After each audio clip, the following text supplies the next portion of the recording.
습니까? 올림픽에서 은메달을 딴 사람보다 동메달을 딴 사람이 더 행복하답니다. 은메달을 딴 사람은 아깝다. 내가 하나만 더 이겼으면 금메달을 따는 건데 아쉬움 때문에 행복하지 않고, 동메달 딴 사람은 그래도 메달을 땄으니 어디야. 그런 마음이 있기 때문에 행복하다고 합니다. 그걸 보면 내가 많은 것을 가졌느냐, 많은 것을 누리고 있느냐, 또 많은 능력이 있느냐가 아니고 어떤 마음을 가지고 사느냐가 그 사람을 행복하게 하는 것을 결정합니다. 행복감을 누리는 그 통계에 보면 어떤 선진국에 있는 사람들이 행복하기보다는 후진국에 살아가는 저 방글라데시 같은 정말 그 국민소득이 아주 낮은 곳에 사는 사람들이 더 행복감을 가지고 산다고 그래요. 아마 그것은 그들의 마음속에 감사함이 있기 때문입니다. 원망과 불평은 우리 인간의 마음을 황폐하게 합니다. 삶을 황폐하게 합니다. 메마르게 합니다. 그런데 감사함은 우리의 삶을 풍요롭게 합니다. 우리는 얼마나 감사하며 살아갑니까? 불평하지 않지만 내가 누리고 사는 것을 당연하게 여기고 살아가고 있지 않습니까? 누구나 이거 누리는 거 아니야? 뭐 이 정도면 다 누리는 거지. 또 무언가를 얻어도 내가 능력이 있으니까, 내가 운이 좋아서, 그리고 항상 어떤 자기 자신과 연결해서 생각하는 경향이 많이 있죠. 감사, 그건 너무나 소중합니다. 감사하는 사람은 겸손할 줄 압니다. 왜냐하면 모든 것이 하나님께로 왔음을 인정하기 때문에 그는 감사합니다. 감사하는 사람은 겸손할 뿐만 아니라 봉사할 줄 압니다. 왜? 내가 거저 받았으니 거저 나눠주겠다 하는 마음이 있기 때문입니다. 감사하면 사람다운 삶을 살아갈 수가 있습니다. 그런데 감사가 갖는 유익이 많이 있는 것을 알면서도 감사하지 못하는 것이 우리인 것 같습니다.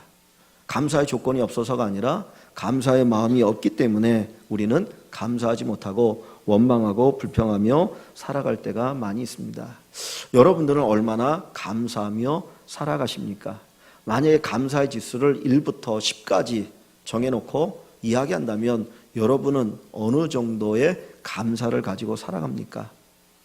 1에서 10까지를 본다면 여러분들 스스로가 한번 점수를 매겨 보십시오. 감사는 어떻게 보면 믿음의 표현입니다. 내가 믿음이 있다라고 하는 것은 감사를 드리는 삶을 사는 것이다.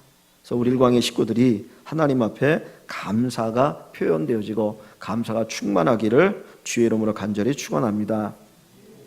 하나님께서는 이스라엘 백성들에게 크게 3개의 절기를 지키라 그랬어요. 유월절과 칠칠절과 초막절입니다. 유월절은 이스라엘 백성들이 애굽에서 종살이 하다가 해방되어진 날을 기념하는 절기이고요. 칠칠절은 유월절 다음 날부터 시작해서 49일이 지나간 50일째 지키는 절기를 칠칠절이라고 합니다. 그리고 몇 달 후에 곡식을 창고에 드리는 절기가 초막절입니다. 하나님은 이 3가지 절기를 반드시 지키라고 말씀하는데, 이 3 절기의 공통점은 뭐냐면 감사입니다. 감사. 구원받음에 대한 감사, 농사를 지어서 수확을 주심에 대한 감사, 그리고 그것을 창고에 드릴 수 있고 한겨울을 날 수 있도록 하나님 도와주시니 감사. 그래서 감사의 고백이 있는 절기가 이 3개의 절기이고, 이 절기를 통해서 감사를 표하기를 원하고 계십니다. 근데 감사가 우리에게 주는 축복 가운데 하나는 그 감사를 드리면 과거에 감사했던 일을 회상하면서 그것이 현재 나의 삶 속에서 끊임없이 반복되어진다는 거예요. 우리에게는 기억이라고 하는 좋은 도구가 있습니다. 옛날에 좋은 일들을 기억하면 나도 모르게 기분이 좋죠. 웃음이 나올 때가 있습니다. 근데 옛날에 좋지 않은 기억을 하게 되어지면 나도 모르게 막 몸이 떨리게 되어지고 치가 떨리고 두렵기도 하고 그러거든요. 하나님께서 왜 우리에게 감사라고 합니까? 과거의 그 좋은 것들, 그것이 오늘 나의 삶 속에 현재화되어지도록 하는데 하나님의 어떤 은총의 목적이 있습니다. 우리 성도님들이 마음껏 감사하는 삶을 살아갈 수 있기를 원합니다. 오늘 이 본문 속에 보면 감사의 자세를 몇 가지 우리에게 가르쳐 줍니다. 첫째는 하나님께서 복 주신 대로 감사하라고 말씀합니다. 10절 말씀을 봅니다. 10절, 내 하나님 여호와 앞에 칠칠절을 지키되 내 하나님 여호와께서 내게 복을 주신 대로. 하나님께서 우리에게 복 주신 대로 감사하라 그랬습니다. 이따가 부를 찬송이지만 429장 찬송가 가사를 한번 봅니다. 찬송가 429장입니다. 429장 그 찬송가 가사를 보시면 세상 모든 풍파 너를 흔들어 약한 마음 낙심하게 될 때에 라고 말합니다. 우리가 인생을 살아가다 보면 풍랑을 만날 때가 있죠. 풍파를 만날 때가 있죠. 힘들고 어려울 때가 있잖아요. 그때 여러분들은 무엇 하십니까? 일반적으로 우리가 권면하는 것은 기도하라고 얘기하죠. 그죠? 기도해라. 하나님 앞에 부르짖어 기도해라. 그러면 하나님이 도와주실 것이다. 근데 이 가사를 다시 한번 보시기 바랍니다. 세상 모든 풍파 너를 흔들어 약한 마음 낙심하게 될 때에 내려주신 주의 복을 세워라. 주의 크신 복을 내가 알리라. 환난 풍파가 몰아칠 때에 기도하라고 말하지 않았어요. 부르짖어 간구하라고 말하지 않고 하나님이 내게 주신 내려주신 주의 복을 세워라. 주의 크신 복을 내가 알리라.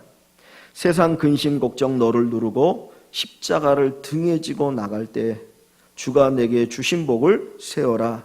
두려움 없이 항상 찬송하리라. 세상 권세 너의 앞길 막을 때 주만 믿고 낙심하지 말아라. 천사들이 너를 보호하리니 염려 없이 앞만 보고 나가라. 받은 복을 세어보아라. 크신 복을 내가 알리라. 받은 복을 세어보아라. 주의 크신 복을 내가 알리라. 여러분 얼마나 하나님이 주신 복을 세어보고 있습니까? 얼마나 하나님이 내게 크신 복을 주신 것을 기억하고 있습니까? 오늘 이 찬송가의 작사자는 우리들에게 하나님이 주신 복을 세어보아라. 하나님 내게 무슨 복을 주셨느냐는 거예요. 우리가 복 받은 것이 없어서 감사하지 않는 게 아니에요. 많은 복을 주셨음에도 불구하고 그 복을 세어보지 않으니까 감사하지 않는다라는 겁니다. 당연하게 생각하고 살아가니 감사를 잃어버리고 있습니다. 우리 사랑하는 성도 여러분, 하나님이 내게 주신 복을 세어보면서 감사할 수 있기를 원합니다. 오래전의 이야기입니다. 미국의 프린스턴 대학이 있는데 그 프린스턴 대학의 총장을 지냈던 워터먼이라고 하는 목사님이 계셨습니다. 이분이 교회에 목회를 하고 계셨는데 한 번은 주일날 예배가 다 끝나고 이제 성도들과 인사를 나누는데 한 장로님이 목사님 오늘 너무 감사한 일이 있었습니다. 그럼 이야기하는 거예요. 무슨 일이냐고 그랬더니 오늘 제가 마차를 타고 오는데 낭떠러지에서 마차가 떨어졌는데 완전히 박살이 났어요.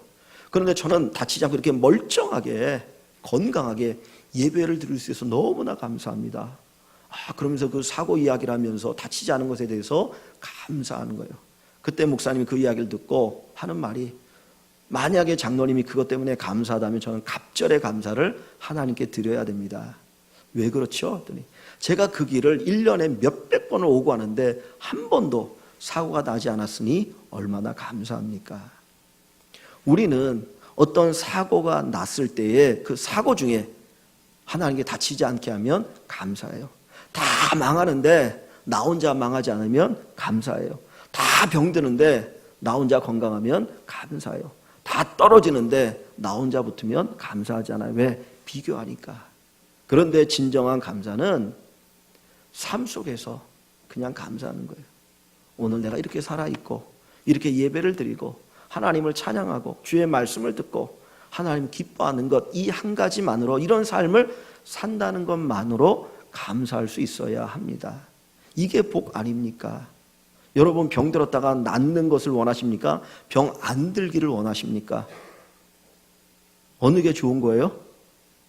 병 안 드는 게 좋은 거잖아요. 기적 없이 살아갈 수 있는 게 좋은 것 아닙니까? 그게 하나님의 복이거든요. 그러니까 우리가 받은 복을 헤아려 보면 한두 가지가 아니에요. 우리의 삶이 처음부터 마지막까지가 복이라는 겁니다. 그래서 받은 복을 헤아리면서 하나님 앞에 감사할 수 있기를 원합니다. 저와 여러분들이 이 좋은 예배당에서 예배를 드리고 있지만 사실 이 예배당을 주신 하나님의 은혜가 얼마나 큰지 몰라요. 저희 교회가 이제 이곳에서 예배를 드리기 시작한 지가 딱 2년이 됐습니다. 2주년입니다. 2014년 7월 6일 날 처음 이곳에서 예배를 드리고 2년의 세월이 흘렀어요. 그런데 우리가 이 예배당 예배를 드릴 때 얼마나 하나님 앞에 감사하는 마음이 있습니까? 당연하게 생각하고 있지는 아니합니까? 교회를 건축하면서 쉽지 않았어요. 그러나 뒤돌아보면 하나님께서 부족한 종을 이 예배당을 짓는데 사용하시고 우리 성도들을 사용해 주신 것이 얼마나 큰 복인지 모릅니다. 우리는 이 한국 땅에 살아가면서 예배당이 많이 있는 걸 보잖아요. 십자가를 많이 보잖아요. 밤에 이렇게 딱 바깥에 나가서 보면 그냥 붉은 빛의 십자가들이 많이 있거든요. 그러니까 예배당을 당연하게 생각합니다. 하나님 앞에 예배드리는 처소 당연하게 생각하잖아요. 그러나 한번 여러분들이 외국에 나가보십시오. 특별히 사회주의권이나 이런 곳에 나가보세요. 수많은 건물이 있지만 예배당은 거의 보이지 않는 경우가 많아요. 베트남이나 뭐 이런 곳에도 많은 건물들이 있지만 십자가들이 보이지 않거든요. 1시간, 2시간 차를 타고 가다 보면 거의 겨우 하나 십자가 보입니다. 그러면 이야 대단하다. 오 반갑네. 이렇게 되거든요. 하나님의 집을 짓는다고 하는 것, 그건 큰 복입니다. 근데 하나님께서 우리에게 이 예배당을 주시고 함께 예배를 드릴 수 있는 복을 주셨으니 얼마나 감사합니까? 그냥 저나 여러분이나 이것만 바라보고도 하나님의 은혜입니다. 하나님 감사합니다. 하는 고백을 가지고 살아갈 수 있기를 원합니다. 저는 목회하면서 뭐 그렇게 오랜 시간 아니지만 목회하는 가운데 참 주님의 은혜였구나 그런 생각을 가져요. 제가 친구 목사님들 가운데 뭐 사실은 좋지 않은 이야기지만 어떤 경우에는 뭐 이렇게 들려오는 거 보면 뭐 친구 목사님, 사모님 뭐 이러쿵저러쿵 하는 이야기들을 듣습니다. 그렇다고 제가 뭘 얘기할 수 없거든요. 근데 어떻게 보면 목회 현장에서 사모가 하는 그 역할이 보이지 않지만 큽니다. 이렇게 있는 듯 없는 듯 해야 되는 게 사모의 역할이잖아요. 근데 제가 살아오면서 그래도 저희 집사람이 그 역할들을 잘 해주는 것 같아서 감사하고 너무나 감사한 거는 말을 옮기지 않는다는 거예요. 성도들이 이러쿵저러쿵 제가 이제까지 살아오면서 한 번도 저한테 말을 옮기지 않았거든요. 누구 흉본 것도 없었고. 만약에 저희 집사람이 어느 집사람이 이러쿵저러쿵 그러면 제가 주일날 예배를 드릴 때 그분을 바라보면 무슨 생각이 들겠어요? 색안경 끼고 보지 않겠어요. 근데 한 번도 너무나 감사해요. 또 장로님 또 목회하는데 여러모로 협력해 주시고 기도해 주시고 애써 주시고 너무나 감사합니다. 근데 더 감사한 거는 제가 박정원 사님한테 감사드려요. 이 장로님 부인들 가운데 대장로로 타려고 하는 분들이 있거든요. 남자는 좀 그런데 여자분들은 희생이 있어가지고 제가 그런 경우들을 종종 봤습니다. 근데 말없이 그냥 묵묵히 섬기고 봉사해 주니까 우리 교회가 평안하고 또 하나님의 은혜 가운데 든든히 서가는 것 같아요. 또 우리 권사님들, 집사님들 큰 소리 치지 않고 또 섬겨주셔서 감사하고 어느 교회 가보면 맨날 부엌에서 싸우고 난리입니다. 그러니까 교회에서 제일 시끄러운 데가 두 군데가 있다고 그래요. 어딘 줄 아세요? 하나는 부엌이고 하나는 죄송합니다. 최철 집사님 찬양대. 그래서 찬양대가 없는 교회들이 더러 있어요. 근데 정말 사랑으로 섬겨주니까 너무나 감사한 거예요. 아, 이게 하나님의 복이구나. 하나님 복이구나. 뒤돌아보면 한두 가지 복 받은 게 아니거든요. 그래서 하나님의 복이 우리에게 있다. 그 복을 기억하면서 감사할 수 있기를 원합니다. 여러분이 가정에 가셔서 직장에 가셔서 어디에 가셔서든지 한번 헤아려 보세요. 아, 하나님 이것도 복 주셨고 이것도 복 주셨고 이것도 복 주셨구나. 모든 게 주의 복이구나. 이 감사함의 고백을 통해서 하나님 앞에 감사할 수 있기를 간절히 소원합니다. 여기 10절 뒷부분에 같이 다시 보시면 내 하나님 여호와 앞에 77절을 지키되 내 하나님 여호와께 내게 복을 주신 대로 내 힘을 헤아려 자원하는 예물을 드리고 그랬어요. 내 힘을 헤아려 자원하는 예물을 드리고, 다시 말하면 자기의 힘껏 하나님 앞에 감사를 표하라는 거예요. 즉 자기 수준에 맞는 감사를 드리라고 이야기합니다. 친교하는 것과 감사하는 것에는 차이가 있는 것 같아요. 저는 누가 불러서 밥 한 끼 먹자고 하면 너무나 좋습니다. 그게 라면이든 떡볶이든 뭐든. 왜? 그분이 나를 사랑해 주잖아요. 나를 사랑해 주니까 뭐를 먹어도 감사하고 차 한 잔을 마셔도 감사하고 불러만 주시면 감사합니다. 근데 만약에 어떤 분이 저한테 너무 감사한 일을 이렇게 받았어요. 감사를 표하는데 저를 불러가지고 목사님 감사합니다. 그리고 라면 한 그릇 사준다고 하면 기분이 어떨까요? 감사하면 먹을 수 있겠죠. 그러나 한쪽으로 생각하면 이건 좀 아니지 않을까 그런 생각을 가질 수 있어요.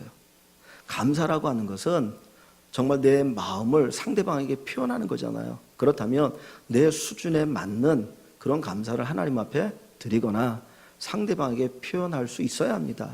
정말 어렵고 힘들면 감사합니다 그 말 한마디도 어마하게 큰 힘이 되지요. 고맙죠.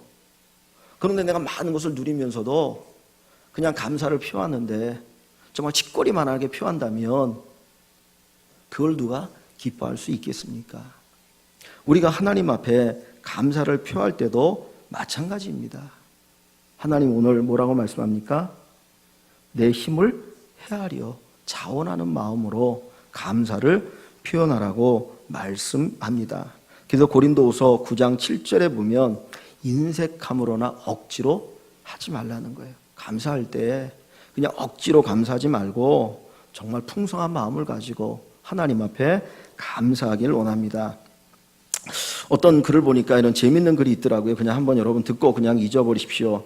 감사 헌금의 유형을 그랬는데 크게 4가지로 거기에 나눠놨더라고요. 무통감사, 소통감사, 보통감사, 대통감사 해가지고 4개나 놨는데 무통감사에는 안면 몰수형, 감사는 있으나 전혀 드리지 않는 분, 안타까운 형, 감사는 있으나 드릴 것이 없어 못 드리는 분, 갈등 망각형, 갈등을 순간적으로 느끼는 분, 소통 감사형이 있어요. 벌벌형, 안타까워서 벌벌 떨며 하는 분, 과자값형, 자기 아들의 과자값 정도 하는 분, 커피값형, 자기 애인 커피값 정도 하는 분, 저녁값형, 자기 식구 식사값 정도 하는 분, 보통 감사형, 넉넉 감사형, 보통 감사인데 넉넉 감사형, 넉넉함에 감사하여 하는 분, 체면 유지형, 다른 사람이 드림으로 체면 때문에 할 수 없이 하는 분, 예방 주사형, 불행 환난을 미리 막기 위해 드리는 분, 그 다음에 대통 감사가 있습니다. 미리 믿는 형, 넉넉해질 것을 믿고 듬뿍 드리는 분, 항상 감사형, 보기엔 감사할 조건이 없는데도 드리는 분, 불구하고형, 역경에 처해 있으면서도 불구하고 드리는 분, 과부 렙돈형, 몸을 드리며 가진 것을 전부 드리는 분. 여러분은 어디에 속하십니까? 여러분 스스로가 아시겠죠? 다 대통감사형이 되시면 좋겠습니다. 하나님께서는 우리가 감사를 표현할 때 정말 우리가 할 수 있는 우리 힘을 다해서 하나님 앞에 또 감사를 표하기를 원하십니다. 여기 11절을 보시면 또 이런 말씀이 있어요. 11절, 너와 내 자녀와 노비와 내 성중에 있는 레위인과 및 너희 중에 있는 객과 고아와 과부가 함께 내 하나님 여호와께 자기 이름을 두시러 택하신 곳에서 내 하나님 여호와 앞에서 즐거워할지니라 했습니다. 함께 즐거워하라. 여기 누구와 함께 즐거워하라고 말씀하셔요? 내 자녀와 노비와 내 성중에 있는 레위인 그리고 너희 중에 있는 객, 고와 과부가 함께 즐거워하라는 거예요. 이 말은 혼자 기뻐하고 혼자 누리지 말라는 겁니다. 감사를 함께 나눌 것을 이야기합니다. 여기 객이나 노예나 또 과부나 고아는 어려운 사람들이거든요. 정말 어려운 사람들인데 그 사람들에게 함께 감사를 표현하고 감사를 누리라고 합니다. 여러분이 아시는 것처럼 이스라엘 백성들이 추수할 때에 여기가 만약에 밭이라면 다 추수하지 않아요. 한 모퉁이를 이만큼 남겨놓게 하십니다. 왜냐하면 가난한 사람들이 농사짓지 못하는 사람들이 와서 그 추수거리를 가져다가 자기들의 양식을 삼도록 하시기 위함이에요. 우리가 까치밥이라는 게 있잖아요. 이렇게 감이 열려 있으면 감을 다 따지 않고 좀 남겨놓습니다. 까치밥 하기 위해서. 마찬가지로 나그네들이나 고아 가부가 그 열매를 따서 먹을 수 있도록 일부러 어느 정도를 남겨놓게 하셔요. 하나님은 감사를 하나님께만 표하는 것이 아니라 다른 사람들과 함께 나누기를 원하고 계십니다. 그래서 우리의 감사가 정말 이렇게 유통이 됐으면 좋겠어요. 하나님께 내게 감사거리를 받았습니까? 다른 사람에게 감사거리를 나누어 주시기 바랍니다. 창세기 12장에 보면 하나님이 아브라함을 축복하는 내용이 나오잖아요. 내가 너로 큰 민족을 이루게 하겠다. 그리고 네 이름을 창대하게 하겠다. 너를 복이 되게 하겠다. 그런데 그 뒤에 보면 뭐라고 말합니까? 너로 인하여 모든 민족이 복을 받을 것이다. 하나님이 왜 아브라함에게 복을 주셔요? 아브라함 혼자 잘 먹고 잘 살라고 복 주심이 아니고 그를 통해서 다른 사람들이 복 받게 하시는데 목적이 있어요. 여러분들이 하나님 많은 복을 받으십시오. 그리고 감사하십시오. 그 감사가 다른 사람들에게 하나님의 복을 나누는 것이 되어질 수 있기를 원합니다. 저도 들은 이야기 때문에 정확한지 모르겠지만 그 미국에 살던 분들이 하는 이야기가 이렇습니다. 한인들이 미국에 이민 가서 정말 열심히 사시잖아요. 세탁소, 슈퍼, 이거 하면서 정말 열심히 사시는데 열심히 일하니까 몇 년 지나고 나면 많은 돈을 그래도 모은다고 그래요. 근데 그분들이 돈을 많이 모으면 그 지역을 떠나서 더 좋은 지역으로 이사를 간다는 거예요. 학군이 좋고 생활할 수 있는 여건들이 좋은 곳으로 이사를 갑니다. 그런데 그것 때문에 그 지역에 사는 사람들에게 욕을 먹는다는 거예요. 옛날에 LA에서 폭동이 일어난 적이 있잖아요.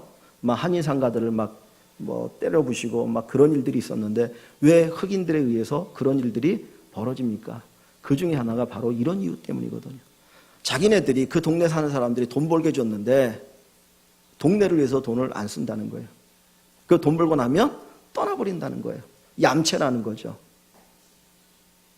그래서 싫어한다는 거예요.